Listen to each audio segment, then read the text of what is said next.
Chris, why don't you kind of get into how that targeting works? How does the system take the page that you punch in there and come up with targeting? Yeah, here's the beauty of how the whole system works, because how do you run a Google Ads ad group without keywords?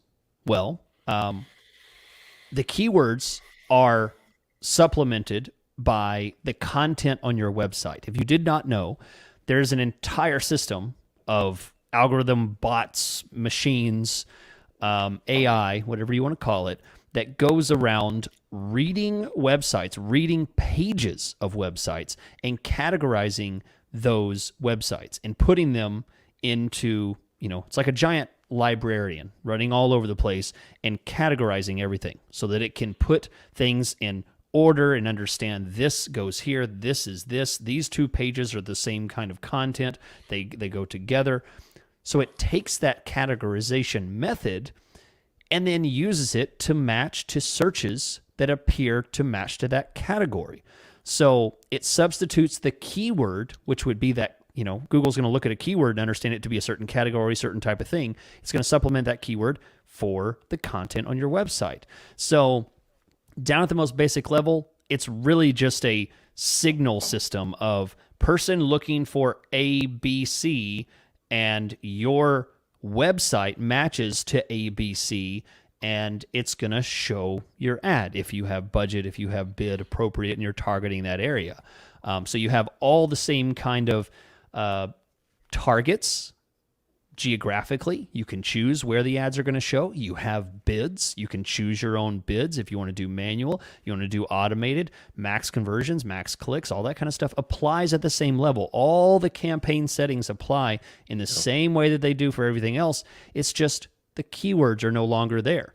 And when to get even more granular, and I know there's other ways, Jason, you can go into some of the other ways. There are a lot of different ways to choose how Google interprets that category. You can say only this website, right? Or let me say it different than that. Only this URL. So only this one page. Or my entire website. Categorize that. And any page from my website you can send people to.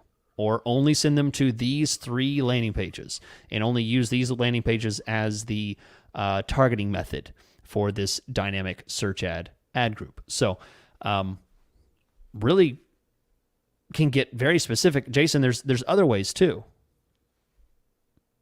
Yeah, but as I understand it, the main way is the page you punch in. I think you can tell it like pages page URLs containing certain words. So then if you have a variety of pages, so if you're selling shoes, any string that uses shoes. And then I think you can upload a spreadsheet of a ton of URLs. So I think I can see a lot of situation where hotels or e-commerce websites are using dynamic because I associate those kind of websites with websites that have a ton of pages. The service companies I work with, unless they have a huge developed blog that they've been running for years and years and years, which can be a great asset for a dynamic search ad group and that kind of targeting. Most of them have like 3 to 5 pages on their website, and there's not too much, or maybe 10, but there's not too much you can do with it. But I think I like the way you phrased that earlier, Chris. Everything else is the same, and you have to remember that with a dynamic search ad group. Like the settings are still a search campaign settings, and the conversion tracking is still conversion tracking. It's just that instead of punching in keywords into your ad group and the ad headlines, which I think are a smaller deal in terms of the change in performance here, but the keyword targeting is just kind of replaced by punching in URLs and then telling Google, show me on searches that are relevant to these URLs. Yeah. And that's about it, right? I mean, it's a pretty good way to think about it in a very simple way. Yeah, I mean, there's a whole black box of mystery here. We don't know exactly how they're going to interpret your pages. And I'll tell you what, you said it at the top. Mm-hmm. It all depends on how crappy your website is. Yeah. And I'll tell you what, if you don't know how Google's going to interpret your URL, your page, take that URL and put it into the keyword generation tool that's inside of each search ad group, and see what keywords it thinks your website is categorized under.